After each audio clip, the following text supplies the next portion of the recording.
전 세계에서 그 기독교 인구, 카톨릭과 개신교를 합친 인구를 대략 한 22억 명이다라고 얘기합니다.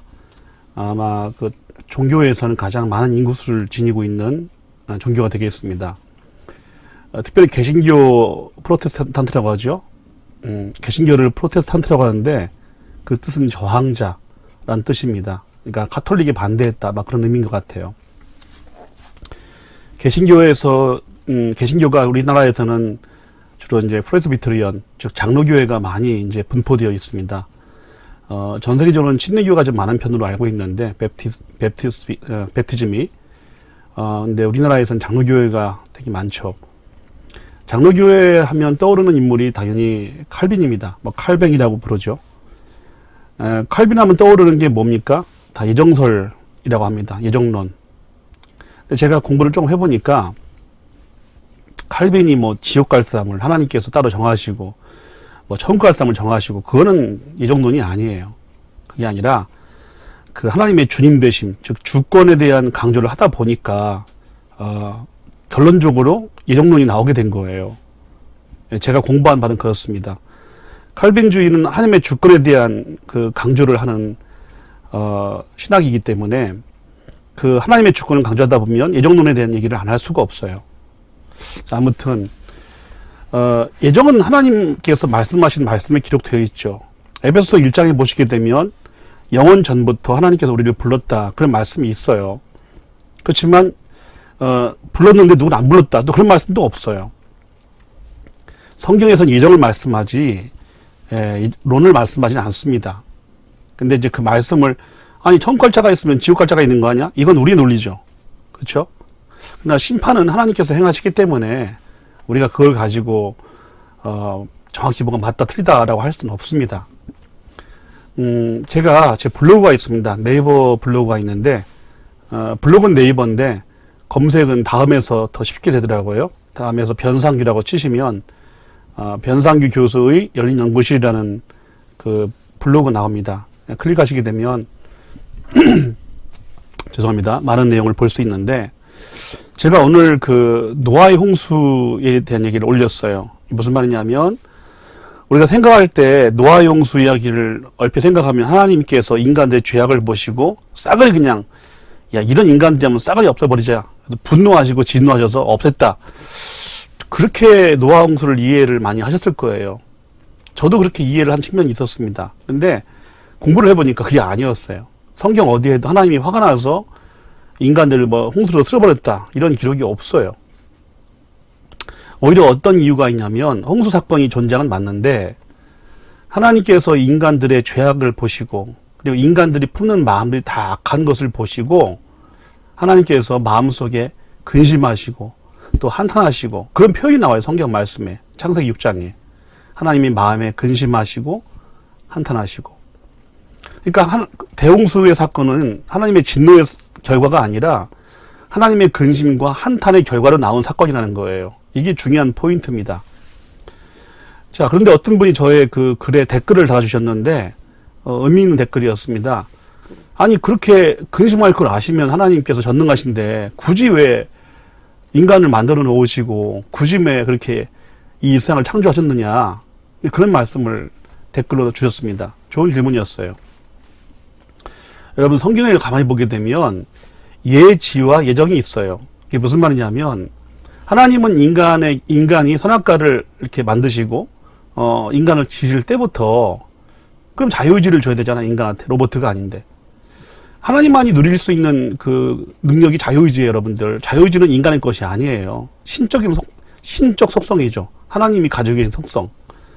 근데 그 하나님께서 당신만이 가지고 있는 그 속성을 인간을 지으시고 인간에게 코로 생기를 불어넣으셔서 자유의지를 주신 거예요. 뭐 지나간 자들은 당연히 뭐 신하다라고 말하겠지만 여기서 뭐 창조와 진화를 말하지는 않겠습니다만 성경을 가지고 말씀을 드리겠습니다. 여러분들, 하나님께서 인간이 그렇게 죄질 걸 몰랐을까요? 안 그렇습니다. 다 아셨죠.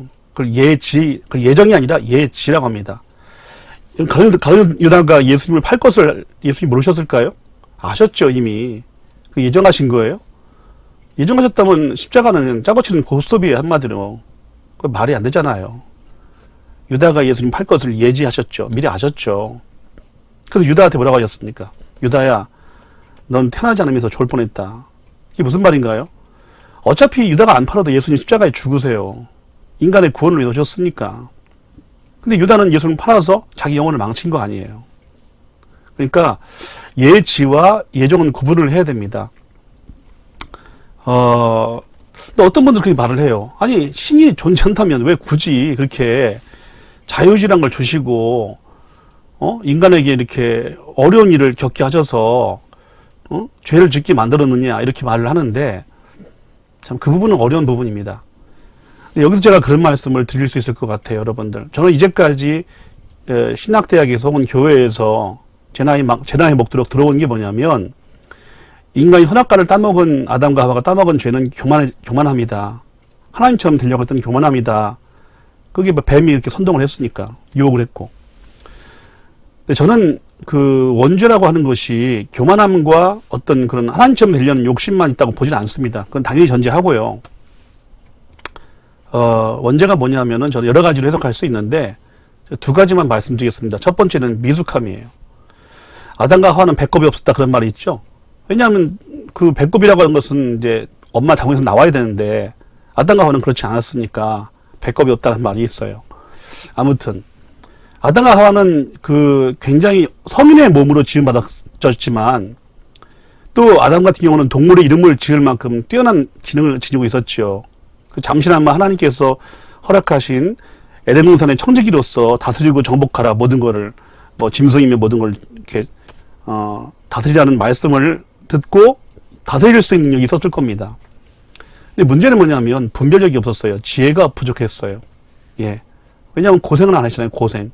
아담이 무슨 고생을 했어요, 여러분들. 에덴은 완벽한 동산이었습니다. 근데 그게 문제였어요. 인간은 완벽하면은요, 감사가 없어요. 이건 정말 진리인 것 같아요. 사람은요, 이렇게 환경이 너무 좋고, 잘나고, 부하면은요, 그 일상이 되어버리잖아요. 감사 없어요. 그럼 권태가 밀려와요. 예. 삶이 지루해지고, 예. 그렇게 그때 사고를 칩니다. 에덴 동산에 부족한 것이 있어서 죄를 지었습니까? 너무 완벽했잖아요. 그게 문제였어요. 왜냐하면 하나님께서 하나는 하지 말라고 했거든. 선악과를 먹지 말라. 그것도 아담에게 분명히 말씀하셨죠. 먹는 날엔 넌 정령 죽을 것이다. 근데 죽었나요, 아담이? 먹고? 안 죽었죠. 근데 그건 무슨 말이냐면 하나님과 영적인 관계를 의미하는 거예요. 영적인 관계가 깨진 것이란 말이죠. 하나님의 형상인 인간이 옷을 벗고 있었지만 하나님의 영광을 입고 있었단 말이야. 근데 그 하나님의 영광이 깨진 거예요. 그걸 먹는 순간 하나님과의 관계가 깨지면서 자신이 본래 벗었는데 벗었음을 보고 이제 무화과 나무로 자기를 가린 거죠. 성기를 가린 거죠. 하와도 마찬가지고. 그러니까 여러분들 이게 참 재밌는 말씀인데, 그래서 이런 말씀이 있어요. 하나님은 미리 인간이 죄를 질 걸 아시고 예정이 아니라 예지하시고 뭘 예정하셨냐? 예수님을 그러니까 천지창조 전부터 인간이 어떻게 할 줄 다 아시고 그 시나리오를 아시고 예수님이 십자가의 땅에 오셔서 십자가와 부활을 통해서 인간을 구원하시기로 결정하신 거예요. 그러니까 하나님은 구원을 계획하시고 예수님은 그 구원을 몸으로 실행하시고 성령님은 구원을 완성하시는 거죠. 삼위일체 하나님께서. 예지와 예정은 분명히 구분을 해야 됩니다. 한편으로 생각하면 그냥 인간이란 그 미숙한 존재한테 왜 자유주의를 줬을까? 차라리 하나님께서 뭐 이렇게 시켜서 하지. 저도 그 생각을 안 한 게 아니에요. 왜냐면 자유주의를 줬는데 자유주의를 준 결과가 너무 혹독해. 왜 인간이 그 자유를, 그렇잖아요. 자유의지를 주셔도 그걸 누릴 수 있는 능력이 있어야 되잖아요. 무한말 여러분들 돈 20억 로또가 된다고 하더라도 로또를 관리할 20억을 관리할 능력이 있어야 그게 축복이지. 무한말로 평생 2억 정도면 살 사람한테 20억을 주면은요, 그 돈 때문에 3대가 망할 수 있습니다. 로또 받아서 다 행복하다는 말 들어보셨어요? 그렇지 않지 않습니까? 누군가에게는 로또가 불행한 어떤 행운이 되는 거예요. 왜냐하면 그걸 관리할 능력이 없으니까. 마찬가지로 인간도 아무리 인간이 하나님 형상이지만은 단독자가 된 이상, 하나의 개체 존재가 된 이상 인간에게는 성숙이 필요해요. 근데 그러려면 뭡니까? 인간에게는 시행착오가 필요하죠. 그럼 그 시행착오가 뭡니까? 제가 알기엔 그게 죄 짓는 거예요. 인간이. 그래서 하나님은 인간이 죄 짓는다고 죽이진 않아요. 왜? 죄를 통해서 인간은 자신을 알아가게 되는 거예요. 자기가 어떤 존재인지. 그리고 하나님을 떠난 인간의 모습이 어떤 건지를 배워가는 겁니다. 그 배움의 대가가 참 혹독하죠, 인간이. 그죠? 비참하고. 그러나 여러분 어쩔 수 없습니다. 인간은 그런 걸 경험을 통해서 정말 하나님을 그리워하게 되고 또 하나님이 정말 중요하다는 것을 깨닫게 되고 그러면서 다시 한번 마음을 돌이켜서 정말 자기 자아를 이렇게 내려놓고 성경에 빗댄다면 십자가의 자아를 못 박아버리고 그러면서 이제 십자가 밑으로 나가게 되는 거죠. 겸손한 마음이 되는 거죠. 아담은 잘나고 똑똑할 수 있을지 모르지만 지혜롭고 겸손하지는 않았습니다. 그리고 감사하지도 않았습니다. 그렇죠? 그래서 예수 믿는 사람들은 예수 믿고 환경이 어떠한들 감사할 수 있고 겸손할 수 있고 그런 마음을 버리면 안 돼요. 지혜롭고 그런 걸 추구해야 됩니다. 다시 말해 성숙해야 됩니다. 오늘날 교회 다니면서 많은 사람들이 교회 다니기 싫다. 그게 뭐 예배가 나빠서 그런 게 아니라 상처가 되는 거예요. 많은 목사님들과 그 교인들 사이에 상처가 있는 거예요. 상처가 왜 있나 가만히 보면 다른 게 아니에요. 그분들 뭐 믿음이 나빠서 그런 게 아니라니까. 미숙한 거예요. 말하는 게 미숙하고 눈빛이 미숙하고 어떤 타입이 미숙한 게 있는 거예요. 근데 그 미숙한 걸 알면 고쳐야 할 거 아니야. 안 고쳐요. 그냥 가요. 그러니까 절망하는 거예요. 그래서 실망하게 되고 교회를 떠나는 겁니다. 저는 그래서 예수를 믿으면 구원받지만 성화의 과정을 통해서 예수 그리스도의 장성한 분량, 즉 성숙함에 이르는 게 정말 이 시대가 중요하다.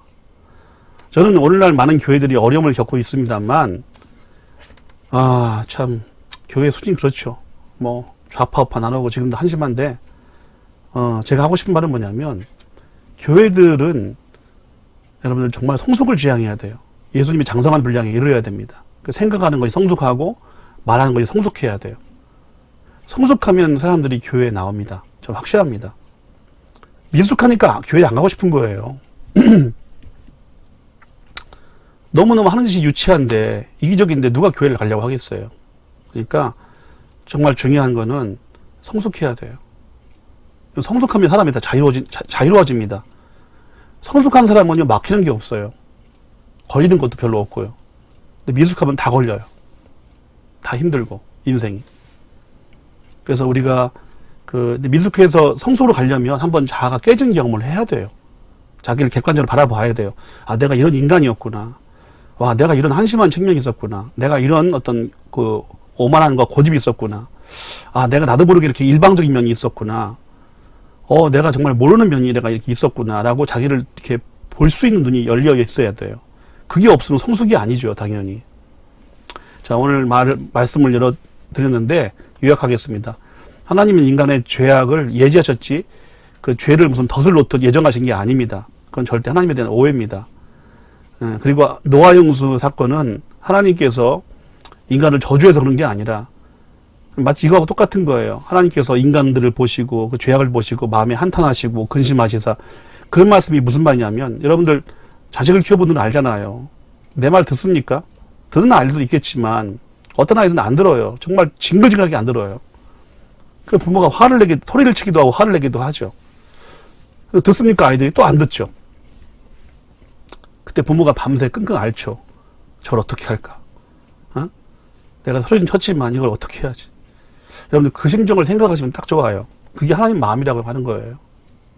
그래서 하나님 보시기에 어떤 분들은 교수님 그래도 아기는 살려놓으셔야지 그런 말을 하는데 그건 제가 알 길이 없습니다. 왜 하나님께서 아이까지 전부 다 쓸어버리셨는지.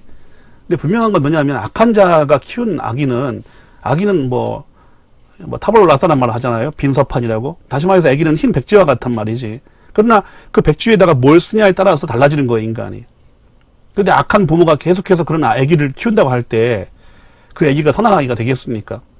그러니까 내가 보는 게 아니라 하나님 보시기에 인간이 하는 모든 짓들이 하나같이 악하고 하나같이 생각하는 것이 정말 사악하니까 하나님께서 절망하신 거 인간한테 이거 안 되겠다.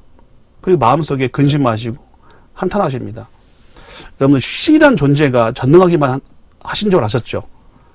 성경을 가만히 보세요. 하나님 굉장히 섬세하시고요. 마음이 여려요. 제가 보는 하나님 마음이 여려요. 굉장히 여려요. 그래서 성경에 보면 우상 숭배하면 막 질투하시잖아요. 아니 그게 여리지 않으면 그 질투를 합니까? 제가 보는 하나님 되게 여리신 분이에요. 작은 감사에도 그냥 흐뭇해하시고. 그러니까 저는 그런 마음을 만드신 분이 하나님이기 때문에 하나님을 생각하면 신성모독적인 발언을 한번 하겠습니다. 하나님 참 안 됐다. 하나님도 참 안 됐다.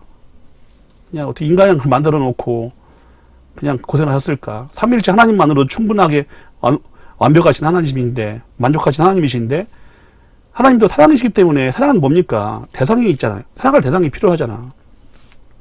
그래서 인간을 만드신 거예요, 여러분들. 그게 뭐 인간의 진화 속에 개입을 하셔서 하나님께서 인간을 만드셨다고 해도 상관이 없습니다. 저는 생각합니다. 그렇게.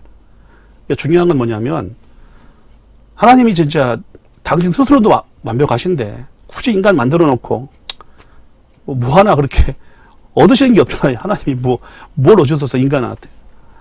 하나님 받으신 건 딱 한 가지인데, 인간이 기쁘게 살고, 그 상태에서 하나님을 예배하고, 하나님 찬양하고, 하나님 좋아하는 거, 그걸 하나님 바라셨을 뿐인데, 너무 소박한 바람 아니에요? 하나님이? 그래도 인간을 창조했다면, 그 정도는 받으셔야 되잖아요. 뭐 값어치 있는 걸 달라고 해서 하나님께서? 뭐 하나님이 거지예요? 돈 달라고 하게? 그런 거 아니잖아요, 하나님께서. 여기 어떤 부모가 자식이 불행해지길 바랍니까? 행복하게 살면 그걸로 족하는 거지. 하나님 마찬가지예요. 근데 그런 하나님이 인간 만들어 놓고 진짜 마음고생을 많이 하세요. 예. 그것도 안 되니까 십자가에 자기 독생자까지 주셔서 죽게 만드시고, 엘로이 엘로이 할 때 왜 하나님 나를 버리셨습니까? 할 때 그것도 음성을 들어야 되는 하나님의 그 비참한 마음. 그 생각하면 하나님 참 너무 하나님이 사랑이시면서 마음이 참 여리시고 슬픈 거예요, 여러분들. 예. 전지전능하다는 의미를 너무 무슨 영화에서 본 것 같이 슈퍼맨 같이 그렇게 생각하지 마세요. 하나님 그런 하나님이 아닙니다. 전지전능하시지만 그 전지전능함 속에는 연약함이 들어있는 거예요. 연약하기 때문에 전지전능하신 거예요. 연약하지 않으면 하나님은 강하기만 할 뿐이죠. 그런 신이 어떻게 인간을 이해하겠어? 인간의 삶이 매일 아픈데. 여러분들, 하나님이 우리의 삶을 예정하신 것도 있지만 예지하신 것도 있습니다. 예. 하나님의 예정은 분명합니다. 저와 여러분들을 예수 믿게 하고 평안을 주셔서 영원한 천국에 같이 올라가서 영생을 누리는 것, 저는 그것이 하나님께서 우리한테 바라는 예정이라고 저는 생각을 합니다. 예. 그런 예정 속에서 여러분들도 머무시고 하나님의 그 깊은 은혜를 여러분들 하나님을 좀 이렇게 오해하지 마세요. 하나님 그런 분 아니에요. 저도 삶이 저렇게 힘들고 외롭고 너무 어려운데 근데 그건 제 삶이 그런 거지 하나님이 원래 그러신 분은 아니에요. 내가 원하는 기도를 하나님이 안 들어줄 수 있어요. 오케이. 그래도 서운하죠. 하나님 앞에 솔직히 많이 서운해요. 근데 그 내 마음이지 하나님이 원래 그런 분은 아닙니다. 예. 하나님 자꾸 오해하지 마시고 하나님의 그 말씀을 통한 하나님의 그 깊은 좀 제 표현입니다. 여린 마음을 좀 알아주시고 그 하나님의 깊은 은혜 속에 잠길 수 있는 그런 우리 모두가 되었으면 참 좋겠다 생각을 해봅니다.